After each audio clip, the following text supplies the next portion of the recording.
మన ప్రభువును రక్షకుడైన యేసుక్రీస్తు నామములో అందరికీ పునరుత్థాన పాదవర్గ శుభాలు వందనం తెలియజేస్తున్నాను. పిల్లరా అందరు బాగున్నారు కదా?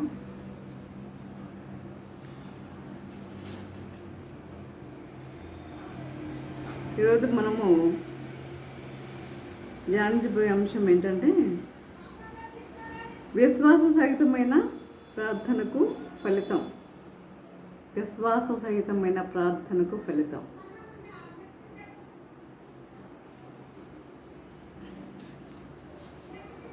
ముందుగా ప్రార్థన చేసుకున్నాం. పరిశుద్ధుడ ప్రేమగా తండ్రి, ఈ పరిశుద్ధ పాదమస్తోత్రం దేవా ప్రభ తండ్రి, ఇంతవరకునైనా ప్రభ మమ్మల్ని సజీవులుగా ఉంచిన విధానాన్ని బట్టి నాయన మీకు వందనం తెలియజేసుకుంటున్నాం ప్రభా. తండ్రి, వాక్యం మేము ధ్యానించుకుంటుండగా మీరు మాతో ఉండండి, మాతో ఉండి నడిపించండి నన్ను ప్రభ. అంటే ప్రతి ఒక్కరు తండ్రి వినగల దేవుడు గ్రహించగల మనసును వాక్యానుసారంగా జీవితం దయచేయమని నా నిధులు చట్టమరుగు పట్టమని మా ప్రభుత్వ నేషన్ ఉండదు మరి వినమ్మగా విడిపించున్నాము తండ్రి. ఆమె ప్రభునందు ప్రియులారా, యెషయా గ్రంథంలో మనము ఇది అనగా తెలిసిందే 38వ అధ్యాయం చూద్దాం. హిజ్కియాకు మరణకరమైన రోగం కలుగగా ప్రవక్తయు ఆమోజు కుమారుడైన యెషయా అతని వద్దకు వచ్చి, నీవు మరణం అవుతున్నావు, బ్రతుకవు గనుక నీవు నీ ఇల్లు చక్కబెట్టుకొనమని యెహోవా సెలవిచ్చున్నాడని చెప్పగా,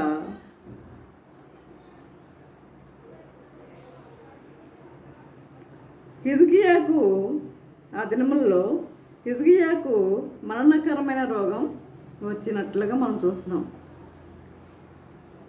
అయితే ప్రవక్తయు ఆమోజు కుమారుడైన యెషయా అతని వద్దకు వచ్చి, నీవు మరణమవుచున్నావు,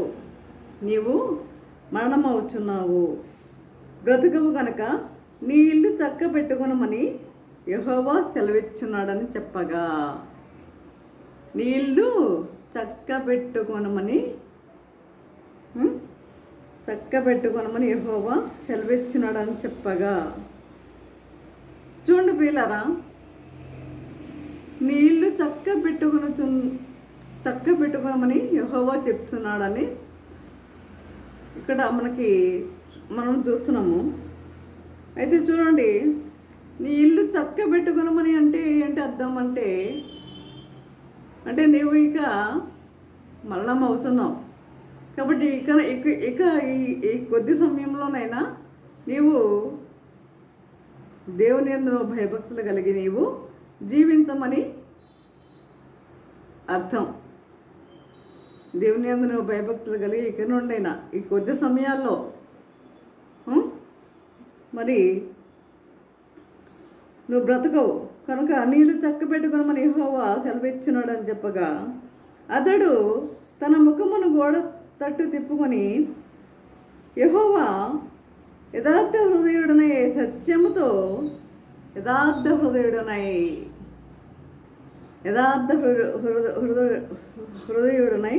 సత్యంతో నీ సన్నిధిని నేను ఎట్లు నడుచుకుంటునో, నీ దృష్టికి అనుకూలంగా సమస్తమును నేను ఎట్లు జరిగించుతునో కృపతో జ్ఞాపకము చేసుకునమని హిజ్కియా కన్నీళ్లు విడుచుచు యెహోవాకు ప్రార్థింపగా. ఇక్కడ చూడండి, యథార్థ హృదయుడనై సత్యముతో దేవుడు ఏం చెప్పాడు? దేవుని వాక్యంలో మనం చూస్తాము, యథార్థవంతులను దేవుడు ఏం చేస్తాడంట? వర్ధిల్లజేస్తానంటున్నాడు యథార్థవంతులను. మరి యథార్థవంతులుగా మనం జీవిస్తున్నామా? మరి సత్యం కలిగి మనం జీవిస్తున్నామా? మరి సత్యముతో నీ సన్నిధిని నేను ఎట్లు నడుచుకుంటునో, నీ దృష్టికి అనుకూలముగా సమస్తమును నేను ఎట్లు జరిగించుతునో కృపతో జ్ఞాపకము చేసుకో. నేను చేసిన పనులన్నీ కూడా నీవు జ్ఞాపకము చేసుకున్నామని హిజ్కియా కన్నీళ్లు విడుచుచు యెహోవాను ప్రార్థింపగా చూడండి, కన్నీటి ప్రార్థన. అది కూడా మనం ఎలా చేయాలి? కన్నీటి ప్రార్థన అంటే యథార్థ హృదయంతో నడుచుకోవాలి. యథార్థ హృదయంతో, సత్యంతో మనము కన్నీళ్ళు విడిచి మనము ప్రార్థించే వారిగా ఉండాలి. చూడండి, శోధన సహించేవాడు ధన్యుడు. శోధనలు అందరికీ వస్తాయి, శోధనలు అందరికీ కూడా వస్తాయి, కానీ శోధన సహించేవాడు ధన్యుడు. కనుక నేను ఎట్లు జరిగించుతున్న కృపతో జ్ఞాపకం చేసుకున్నామని హిజ్కియా కన్నీళ్లు విడుచుచు యెహోవాను ప్రార్థింపగా. మరి మనం ఎప్పుడన్నా కన్నీళ్లు విడిచి ప్రార్థిస్తున్నామా? కన్నీళ్లు విడిచి మనం ప్రార్థించే వారిగా ఉన్నామా? మనం ఒకసారి యాకోబు పత్రిక చూద్దాం. చూడండి, శోధన సహించేవాడు ధన్యుడు, అతడు శోధనకు నిలిచిన వాడై ప్రభువు తన్ను ప్రేమించు వారికి వాగ్దానం చేసిన జీవ కిరీటము పొందును. జీవ కిరీటాన్ని ఇస్తానంటున్నాడు దేవుడు. ఎప్పుడు? శోధన నిలిచిన వాడే, శోధనకు నిలిచిన వాడే. మనకు అనేకమైన శోధనలు వస్తాయి. మానవులు అన్నాక అనేక కష్టాలు, నష్టాలు అన్నీ వస్తాయి. కొంతకాలం సంతోషం ఉండొచ్చు, కొంతకాలం దుఃఖం ఉండొచ్చు. ఎప్పుడు ఒకే విధంగా మనము ఉండం. కాబట్టి తన్ను ప్రేమించే వారికి వాగ్దానం చేసిన జీవ కిరీటము పొందును. దేవుడు కీడు విషయమై శోధింపబడనేరడు. ఆయన ఎవరిని శోధింపడు. ప్రభు ఎవరన్నా శోధిస్తాడా? ప్రభుకి ఎవరన్నా ఇష్టం లేని వారు ఉన్నారా? నోటి మాటతో యొక్క సృష్టిని సృష్టించిన దేవుడు మరి అందరూ తన బిడ్డలే కదా. మరి యేసుక్రీస్తు అందరికీ ప్రభు అనే అపోస్తల కార్యంలో మనం చూస్తాం. కనుక ఎవరిని శోధింపడు. కనుక ఎవడైనా శోధింపబడినప్పుడు అంటే శోధన అంటే ఏంటి? కష్టం, నష్టం, ప్రతిదీ ఏదైనా కూడా శోధనే. రోగం, బాధ, ఇవన్నీ కూడా శోధనే. మరి ఆయన ఎవరిని శోధింపడు కనుక ఎవడైనా శోధింపబడినప్పుడు నేను దేవుని చేత శోధింపబడుతున్నానని అనకూడదు. నేను దేవుని చేత శోధింపబడుతున్నానని అనకూడదు. దేవుడు మనల్ని శోధించడు ప్రియులారా. దేవుడు మనల్ని శోధించే దేవుడుగా లేడు. ఆయన అందరము ఆయన బిడ్డలమే. అదే చూడండి, యాకోబు పత్రికలోనే 5వ అధ్యాయంలో మనం చూస్తాము.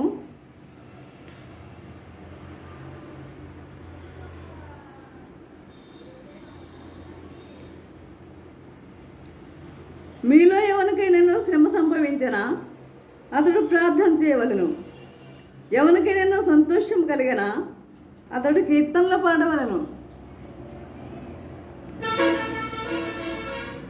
మీలో ఎవడైనా రోగి అయి ఉన్నాడా అతడు సంఘపు పెద్దలను పిలిపింపవలెను. వారు ప్రభువు నామమున అతనికి నూనె రాచి అతని కొరకు ప్రార్థన చేయవలెను. విశ్వాస సహితమైన ప్రార్థన ఆ రోగిని స్వస్థపరుచును. మన ఇంటికి ఎంతమంది వచ్చినా, పెద్దలు వచ్చినా, పాస్టర్స్ వచ్చినా, ఎవరు వచ్చినా మనలో విశ్వాసం లేకుండా మనము రక్షింపబడ నేరం, ఆ శోధన నుండి విడిపింపబడ నేరం. అంటే మనలో ఏముండాలి? విశ్వాసం అనేది ఉండాలి. ఆ ప్రభువు మనల్ని తప్పనిసరిగా రక్షిస్తాడు అనే విశ్వాసం అనేది ఉండాలి. అంటే ఎప్పుడు మనకి ఈ విశ్వాసం అనేది వస్తుంది అంటే నువ్వు ఎల్లప్పుడూ కూడా కబుర్లతో కాలక్షేపం చేయడం కాదు. అంటే ఏం చేయాలి? మనము దేవుని వాక్యం చదువుకునేవారిగా ఉండాలి, దేవుని కీర్తనలు పాడుకునేవారిగా ఉండాలి, సమయాన్ని దేవుని కొరకు వెచ్చించే వారిగా ఉండాలి ప్రియులారా. అది విశ్వాసం అంటే. కాబట్టి కాబట్టి విశ్వాస సహితమైన ప్రార్థన ఆ రోగిని ఏం చేస్తుందట? స్వస్థపరచును. స్వస్థపరుచున్నప్పుడు ప్రభువు అతనిని లేపుతాడండి. ప్రభు అతనిని లేపుతాడు. నీకు శోధన వచ్చినప్పుడు నీ విశ్వాస జీవితం కొనసాగించినప్పుడు ప్రభు ఏం చేస్తాడంట? నిన్ను లేపుతాడు. అదొకటి గుర్తుపెట్టుకోండి. విశ్వాస సహితమైన ప్రార్థన రోగిని ఏం చేస్తుంది? స్వస్థపరుస్తుంది. విశ్వాసం కలిగి మనం జీవించే వారిగా ఉండాలి. అది ఇక్కడ చూసినట్లయితే హిజ్కియా అదే అంటున్నాడు. యెహోవా యథార్థ హృదయుడనై సత్యంతో నీ సన్నిధిని నేను ఎట్లు నడుచుకుంటునో, నీ దృష్టికి అనుకూలంగా సమస్తంలో నేను ఎట్లు జరిగించుతునో కృపతో జ్ఞాపకము చేసుకొనమని హిజ్కియా కన్నీళ్లు విడుస్తున్నాడండి. కన్నీళ్లు విడిచి ప్రార్థిస్తున్నాడు. ఇక్కడ కన్నీళ్లు విడుచు యెహోవాకు ప్రార్థించగా యెహోవా వాక్కు యెషయాకు ప్రత్యక్షమై ఇలాగు సెలవిచ్చాను. యెహోవా వాక్కు మరలా అంటే దేవునిలో మళ్ళా ఏం కలిగింది? హిజ్కియా మీద జాలి కలిగింది, ప్రేమ కలిగింది, దయ కలిగింది, కరుణ కలిగింది. ఇవన్నీ ఎప్పుడు వస్తాయి? మన మీద ప్రభువుకి ఎప్పుడు వస్తాయి? దేవుని బిడ్డలుగా మనం జీవించినప్పుడు మాత్రమే వస్తాయి.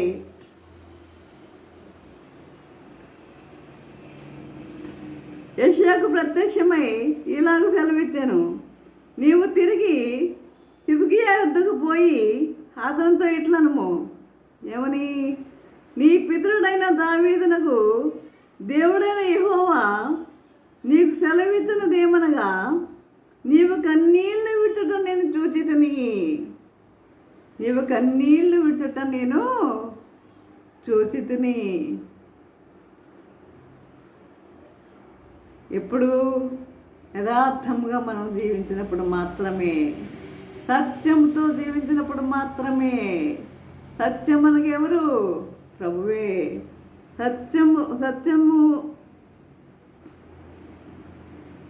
నీవు తిరిగి హిజ్కియా ఎదుగు పోయి అతనితో ఇట్లనము, నీ పితరుడైన దావీదుకు దేవుడైన యెహోవా నీకు సెలవిచ్చినదేమనగా, నీవు కన్నీళ్లు విడుచుట నేను చూచితిని. నీ ప్రార్థన నేను అంగీకరించి ఉన్నాను. ఇంకా 15 సంవత్సరముల ఆయుష్ నీకు ఇచ్చేదను. ఇంకా నీకు ఆ హిజ్కియాకి దేవుడు ఏం చేశాడు? 15 సంవత్సరాల ఆయుష్ను పెంచాడండి. ఎప్పుడు? ఆ హిజ్కియా కన్నీళ్ళని విడవడం బట్టి చాలామంది ప్రార్థన చేస్తారు. చర్చెస్లో కూడా ప్రార్థనలు చేస్తారు, ఉపవాస ప్రార్థనలు కూడా చేస్తారు. అంటే నేను విమర్శ కాదు, చేస్తారు. అంటే చర్చెస్లో ఉన్నప్పుడు మరి కన్నీళ్ళు విడుస్తూ ప్రార్థన చేస్తారు. మరి తర్వాత బయటికి వెళ్ళగానే మరి ఆ కన్నీళ్ళు ఏమైపోతాయో ఇంకిపోతాయో ఏమో తెలీదు. మరి వారి ప్రార్థనకి జవాబు అనేది చాలామందికి రాదు. ఎందుకనంటే వారిలో విశ్వాసం అనేది తక్కువైపోయింది. భక్తి అనేది తక్కువైపోయింది. ఇవన్నీ లేకపోవడం వల్ల మనకి యొక్క ప్రభువు నుండి మనకి సమాధానం అనేది మనకి రావడం లేదన్నమాట. కాబట్టి నువ్వు కన్నీళ్ళు విడుదల చూచితిని, నీ ప్రార్థన నేను అంగీకరించి ఉన్నాను.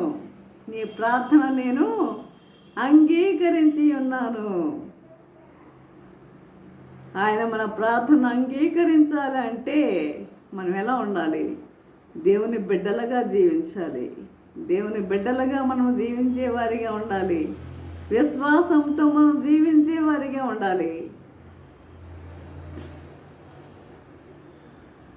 ఇంకా 15 సంవత్సరముల ఆయుష్ నీకు ఇచ్చేదను.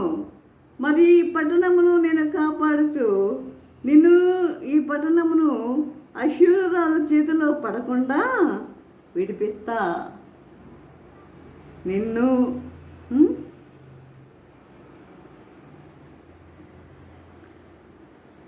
మరియు ఈ పట్టణమును నేను కాపాడుచు నిన్నును ఈ పట్టణమును అశూర చేతిలో పడకుండా విడిపించెదను అని ప్రభువు వాగ్దానం చేస్తున్నాడు హిజ్కియాకు వాగ్దానం చేస్తున్నాడు. వాగ్దానం చేసిన దేవుడు నమ్మదగినవాడు కదా. వాగ్దానం చేసిన దేవుడు నమ్మదగినవాడు పిల్లారా. మనుషులైనా వాగ్దానం చేసి ఆ వాగ్దానం నిలబెట్టుకోలేకుండా ఉంటారేమో కానీ మరి ప్రభువు వాగ్దానం చేసిన దేవుడు తప్పనిసరిగా వాగ్దానాన్ని నిలబెట్టుకునేవాడిగా ఉంటాడు పిల్లారా. కాబట్టి మనకి కావాల్సింది ఏంటి? ముందు మనకు కావాల్సింది విశ్వాసము. అది చూడండి, సామెతల గ్రంథంలో చూసినట్లయితే 3వ అధ్యాయంలో నీ స్వబుద్ధిని ఆధారం చేసుకొనక నీ పూర్ణ హృదయంతో యెహోవా యందు నమ్మిక ఉంచుము. యెహోవా యందు నమ్మిక ఉంచుము. చూడండి, ఈరోజు బాగున్నాం, రేపు ఏమవుతామో మనకు తెలీదు. ఈరోజు బాగున్నాం, మేము బాగున్నాం అనుకుంటాం, రేపు ఏమవుతుందో మనకి తెలియదు.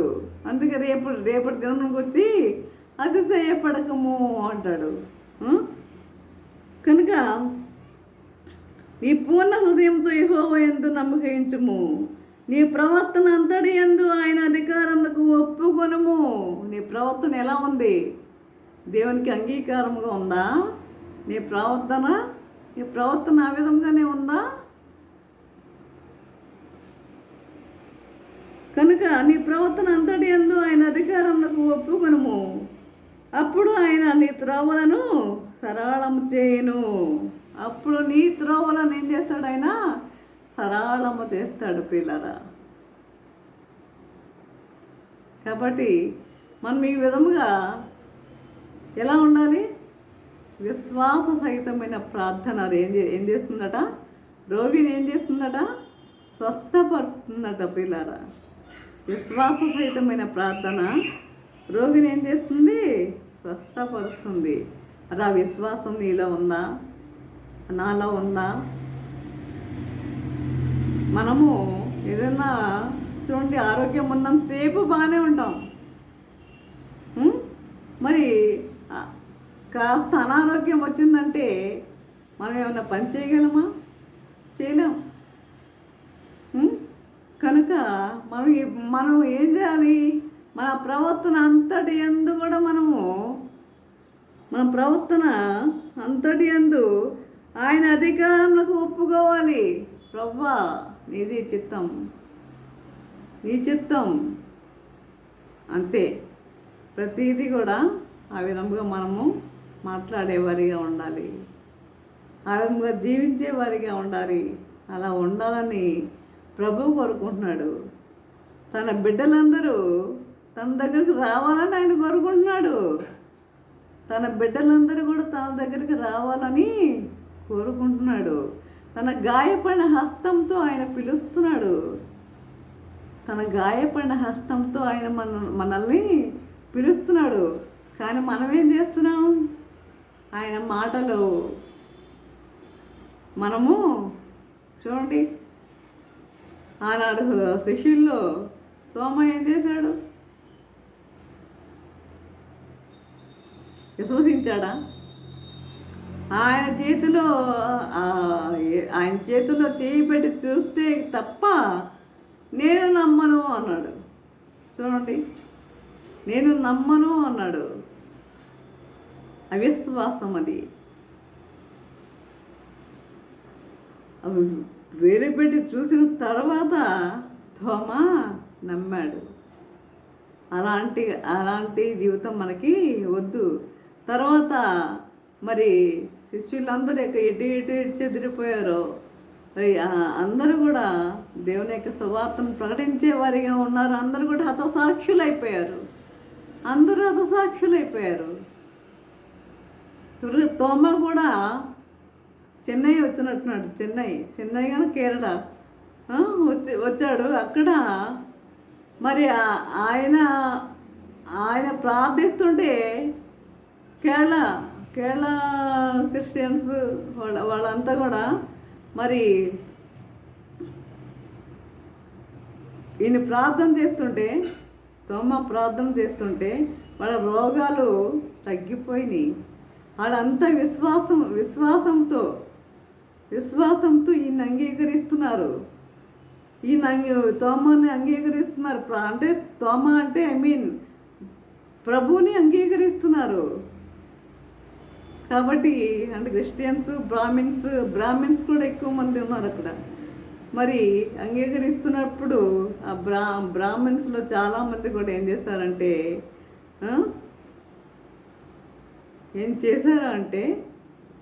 అందరూ కూడా తోమ వైపు వెళ్ళిపోతున్నారు అని వాళ్ళకి ఈర్ష్య కలిగి ఏం చేశారు, ఆయన ప్రార్థిస్తూ ఉండగా బల్లెముతో పొడిచి చంపేశారు.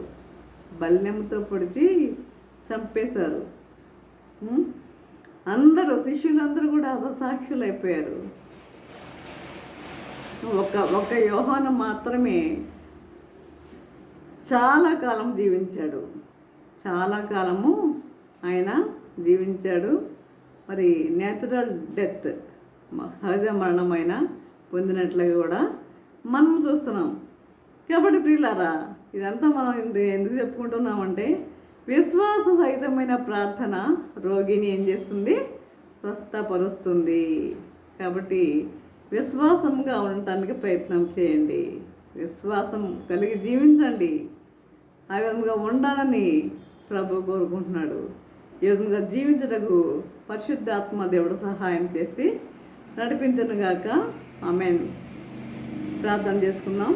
పరిశుద్ధుడా, ప్రేమగల తండ్రి, ఈ పరిశుద్ధ పరమస్తోత్రం దేవా ప్రభా తండ్రి, దొరకనైనా ప్రభా ఈ వాక్యం దొరుకుతండి మాతో మాట్లాడిన విధానం బట్టి నాయన మీకు వందనం తెలియజేసుకుంటున్నాం తండ్రి.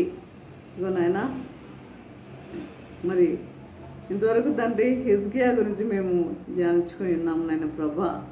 తండ్రి విశ్వాస సహితమైన ప్రార్థన మరి రోగిని స్వస్థపడుతుందని తెలియజేస్తాం నాయన ప్రభా.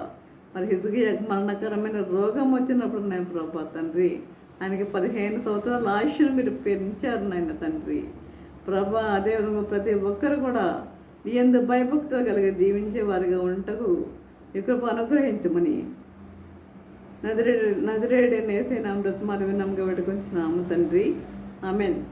తండ్రి అయిన దేవుని ప్రేమయు, కుమారుడైన యేసుక్రీస్తు కృపయు, పరిశుద్ధాత్మిక సహవాసము సకల దీవెనలు సదాకాలము ప్రభా. తండ్రి, ఎంతమంది అయితే ప్రభా వాక్యం విని ఉన్నారో ప్రతి ఒక్కరికి తోడు నిలిచిండను గాక. ఆమేన్, ఆమేన్, ఆమేన్.